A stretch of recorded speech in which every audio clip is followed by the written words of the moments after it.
నీట్పై దేశవ్యాప్తంగా రచ్చ కొనసాగుతోంది. నీట్ ర్యాంకులు ప్రకటించిన తర్వాత ప్రారంభమైన రగడ ఇప్పుడు తారాస్థాయికి చేరింది. నీట్లో ఈ ఏడాది ఎక్కువ మందికి 100% మార్కులు రావడంపై అభ్యర్థులు ఆశ్చర్యం వ్యక్తం చేస్తున్నారు. నీట్లో జరిగిన అక్రమాల వల్లే ర్యాంకుల్లో గందరగోళం నెలకొందని విపక్షాలు తీవ్రంగా మండిపడుతున్నాయి. బీహార్లో నీట్ పేపర్ లీకేజ్ వ్యవహారం బయటకు రావడంతో కేంద్ర ప్రభుత్వంపై అగ్గి మీద గుగ్గిలం అవుతున్నాయి. ఇటు అభ్యర్థులు అటు ప్రతిపక్షాలు దీనిపై పెద్ద ఎత్తున నిరసనలు తెలుపుతున్నాయి. నీట్ పరీక్ష రద్దు చేసి మళ్లీ నిర్వహించాలని డిమాండ్ చేస్తున్నాయి. పేపర్ లీకేజీకి కారణమైన ప్రతి ఒక్కరిని శిక్షించాలని కోరుతున్నాయి.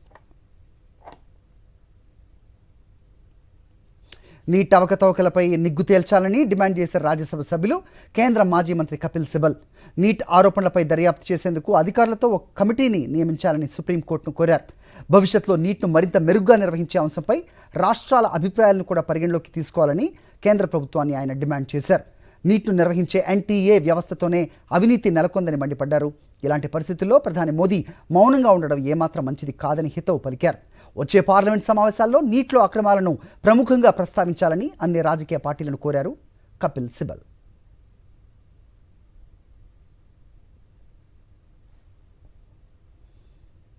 అటు తమిళనాడు ముఖ్యమంత్రి స్టాలిన్ సైతం నీట్ను ఒక కుంభకోణంగా అభివర్ణించారు.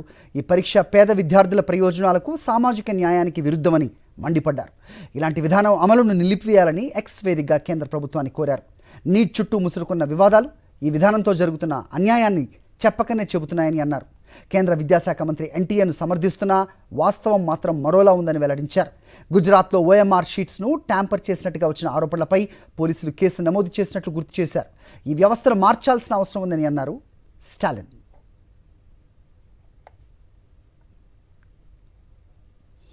ఇటు కేటీఆర్ సైతం నీట్ నిర్వహణలో అవకతవకలపై మోదీ మౌనం వీడాలని డిమాండ్ చేశారు. నీట్పై వస్తున్న ఆరోపణలపై సమగ్ర విచారణ చేపట్టి బాధ్యులను కఠినంగా శిక్షించాలని కేంద్రాన్ని కోరారు. పరీక్ష రాసిన లక్షలాది మంది విద్యార్థులకు, వారి తల్లిదండ్రులకు భరోసా ఇవ్వాలని కేంద్ర ప్రభుత్వాన్ని డిమాండ్ చేశారు. ఈ మేరకు ఆయన కేంద్రంలోని ఎన్డీఏ సర్కార్కు బహిరంగ లేఖ విడుదల చేశారు.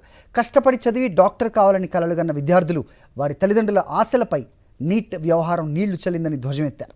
బీహార్లో 30 లక్షలకు నీట్ ప్రశ్నాపత్రాలు విక్రయించారని, ఇప్పటికే 10ల సంఖ్యలో అరెస్టులు జరుగుతున్నాయని వార్తలు వస్తున్నా కేంద్ర ప్రభుత్వం నిమ్మకు నీరెత్తినట్టు వ్యవహరించడం దారుణమని అన్నారు కేటీఆర్. ప్రతిసారి విద్యార్థులతో పరీక్షా పే చర్చా కార్యక్రమాన్ని నిర్వహించే ప్రధాని కీలకమైన నీట్ పరీక్షపై స్పందించకపోవటం ఏమిటి అని ఎద్దేవా చేశారు.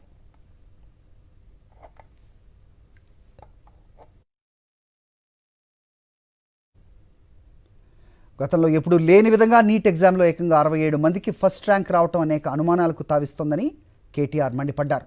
ఒకే పరీక్షా కేంద్రం నుంచి 8 మంది విద్యార్థులు ఏకంగా 720 మార్కులు సాధించడం చూస్తే పేపర్ లీకేజ్ వ్యవహారం ఏ స్థాయిలో జరిగిందో అర్థమవుతుందని ఫైర్ అయ్యారు. 1 మార్కు తేడాతోనే విద్యార్థుల ర్యాంకులు మారిపోతాయని, ఎంతోమంది అవకాశాలు కోల్పోతారని గుర్తు చేశారు.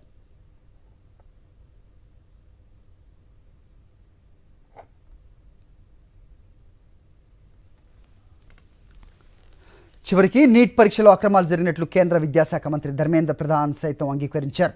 నీట్ పరీక్షకు సంబంధించి 2 చోట్ల అక్రమాలు జరిగినట్లు తేలిందని చెప్పారు. ఈ అంశాన్ని కేంద్రం సీరియస్గా తీసుకుందని స్పష్టం చేశారు.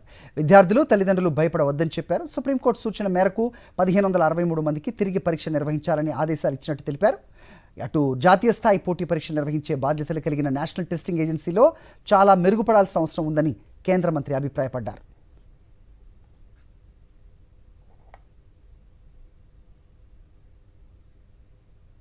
మరోవైపు బీహార్లో నీట్ ప్రశ్నాపత్రాల లీకేజీపై ఈఓయూ దర్యాప్తు కొనసాగుతోంది.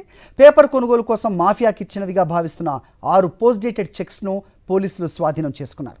సంబంధిత బ్యాంకుల నుంచి వివరాలు సేకరిస్తున్నారని ఈఓయూ డీఐజీ వెల్లడించారు. ఇప్పటివరకు పేపర్ లీకేజ్ కేసులో 13 మందిని అధికారులు అరెస్ట్ చేశారు.